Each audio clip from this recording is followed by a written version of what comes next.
This is Raw Hogan for Punch Out Boxing. I am here with Morten Givskov, all the way from, well, just across the North Sea from me in Denmark. How are you, Morten? I'm fine. And you? Oh, fabulous.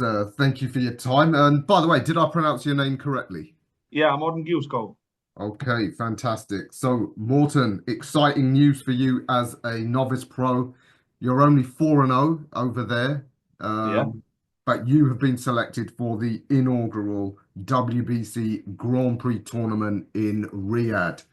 So, you must be super excited. But yeah, just tell us, how did you come about and hear that you'd been selected for the tournament? I rode with some girl from Ukraine actually, who told me about this tournament, and I was like, is it real? And then I spoke with some other people who told me it is, and I sent an application and then I got selected. Yeah, I mean it was the 18th of February. It was confirmed I was selected, so I was very excited. Oh, that's interesting. So you went to their website and you applied for yourself Yeah. because all the other fighters I've spoke to so far, nearly all of them have said their managers had contacts with the WBC or in Riyadh, and that's how they did it. Whereas you've done this all on your own. All on my own, yeah. I Well, that was is my previous promoter was TK Promotion in Denmark, and we stopped our what is it called? Yeah, your our relationship. Uh-huh. our work together.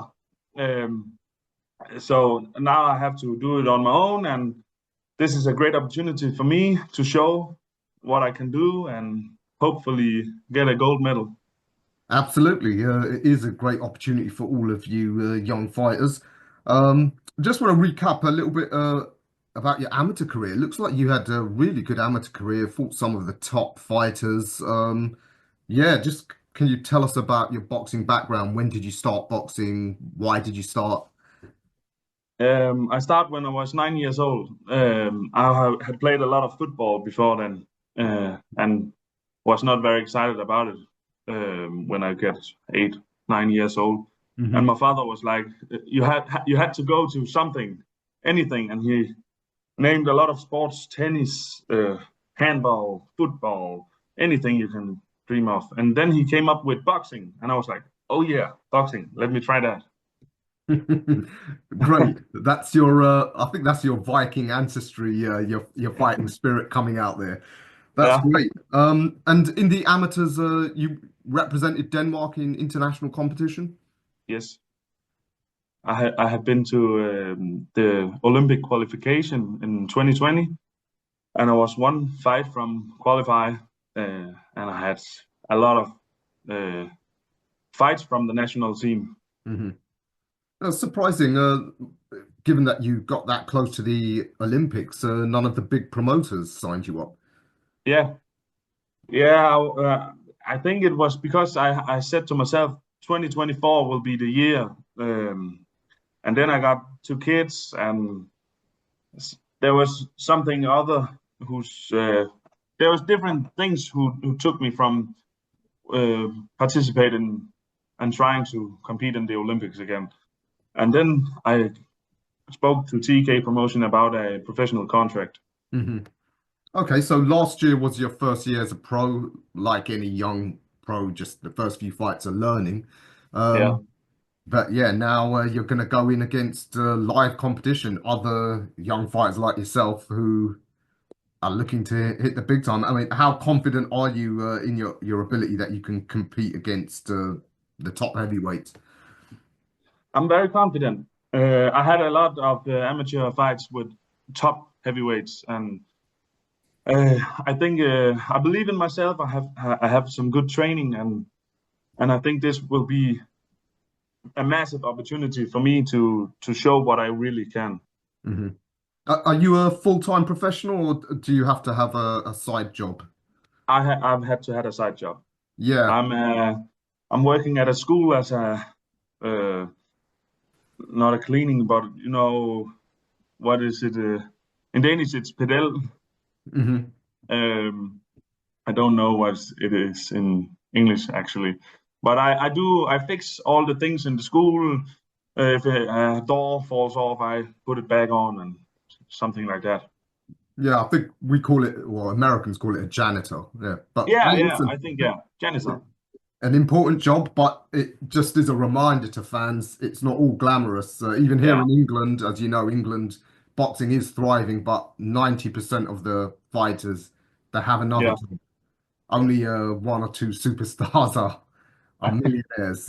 But listen, you do well in this tournament. I'm sure you'll be able to quit that job and Yeah, do just your boxing. hopefully. Have you looked at any of the rivals in this tournament? Have you looked up them, seen anything of them? Yeah, I have seen some of them. Yeah, I know the Olympic gold medalist Lassisbeck is participating, and I think it's a great.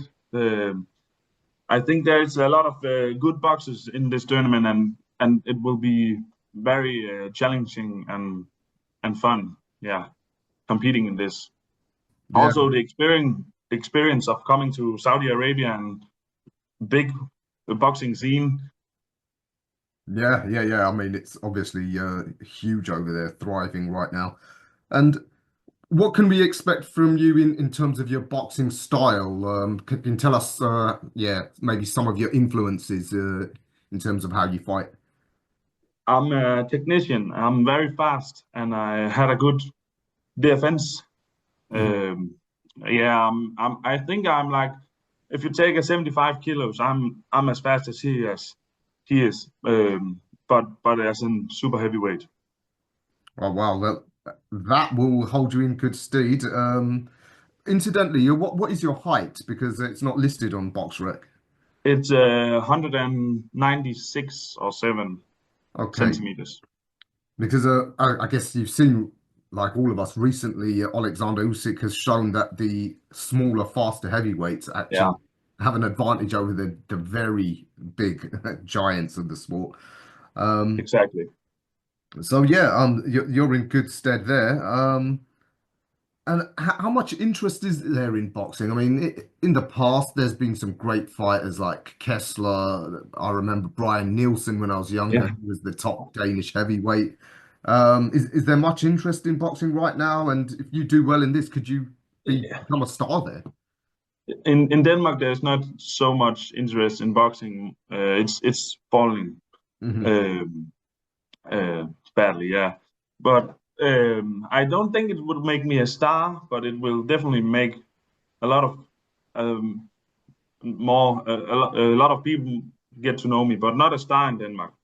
Um, but it's definitely a step up. Oh, you know what? It doesn't matter because you look if you get involved in RIYADH season, you'll be a star everywhere else. So I don't know if you've been following the heavyweight scene right now. It's one of the best it's been. Certainly here in England, so many Yeah, top fighters. I guess the older generation like Usyk, Fury, Anthony Joshua, they're probably really coming to the end of their career. Have you been looking at the next generation? Which fighters do you see as being like the top heavyweights in the coming years?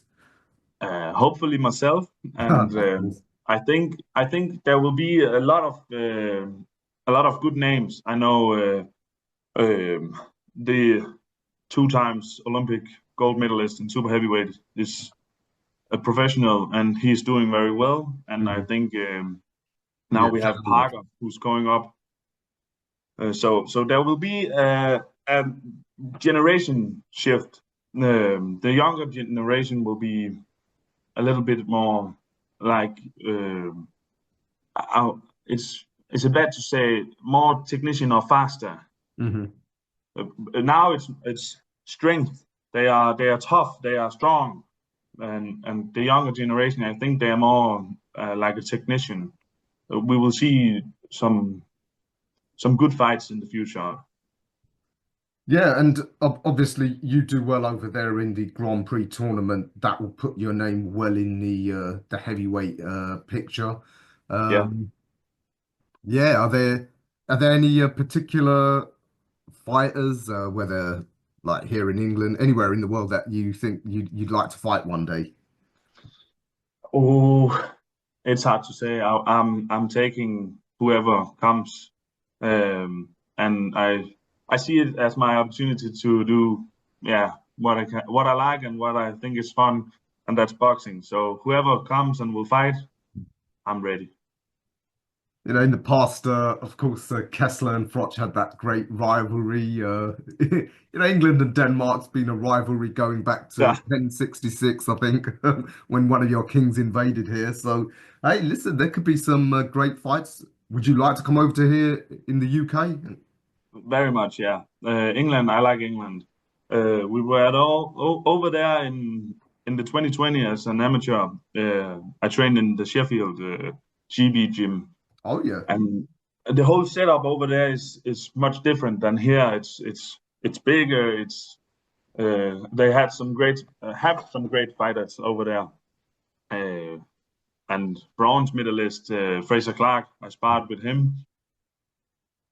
So yeah, I think they have a very good place. And yeah, England is yeah, I like it. It's like here, it's raining and it's similar to Denmark. Yeah, absolutely. Yeah, incidentally, you mentioned that you sparred with Fraser. There been any other top heavyweights you've got some sparring in with? Murad Aliyev from France. Hmm. I competed with him in the qualification. Qualifiers, yeah, yeah. I noticed you had fought him. Okay, so you have got that experience. So I'm sure you were happy with how you handled yourself and that you can compete at this level. Yeah, Um, yeah, just away from boxing, tell us a bit about Morton. As you said, you work as a janitor. You've got two children, so I guess you're a family man.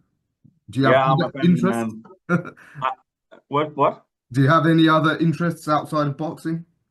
No, my family is my biggest. I have a girlfriend and two kids, lovely kids, Uh-huh. and that's what I do when I'm not training and working. I spend my time with them.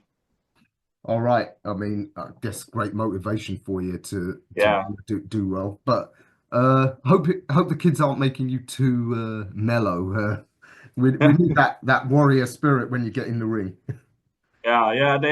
They definitely give me some motivation, and I also do it for them. Mhm. I would like to show them that you can do whatever you like, just if you work hard enough. So the tournament, I believe it begins in 1 month. You'll Yeah, be flying to Riyadh in about a month. So I guess your training is well underway. yeah. I train 2 to 3 times a day. Mhm. Wow, and you have to do that around your job as well. Yeah, Yeah, I mean, is it a problem getting decent sparring because I guess there's not that many yeah. heavyweights in In Denmark? Denmark it is. I had to go. I'm going to Germany next weekend to Hmm. get some sparring down there. In Denmark, that we are not so many super heavyweights, so it's different for me to get a good sparring. Yeah, of course, the young German prospect Victor Jurk, he's in your tournament. Yeah. Have you heard anything about him or from around Germany or seen anything of him? I know he's a German Ukrainian boy, Hmm. and I know he's tall. I've seen some clips of him, but not that much. I can uh, tell what style has something like that. So I'm excited if we are going to meet each other in the first round. I would love it. Yeah, I've spoke to a few of the other fighters in the tournament, and they say in a way it's a little bit like your amateur days because you don't know Yeah, who you're going to fight yeah, until just before the fight. So in that sense, your amateur career will help you because you're used to that. yeah. I hope so. I have 100 fights as an amateur, so I hope that will gain me And some. did you Yeah, ever travel as far as Asia or the Middle East? That will be a new experience. Obviously, the different climate, the different culture, everything like yeah. that. I hope we are coming a few days before the fights, and I hope I can get used to the climate over there. And yeah, I've been in Thailand before, Hmm. so yeah, I hope it's I can do use some of that from my traveling. Yeah, absolutely. Yeah, that's where your long amateur career will hopefully come come in use. Yeah, All right, Morten, it's been a pleasure introducing you to the fans. I would recommend all fans keep an eye on you because you are in the heavyweight division where it's always exciting. Is there anything you want to add to tell the fans? see you in Riyadh. Absolutely. Watch out for the Viking invasion. Morten Yeah, Givskov. Pleasure speaking to you for the first time. you too. Good luck in Riyadh, and we will speak again soon. Thank you. Thank you.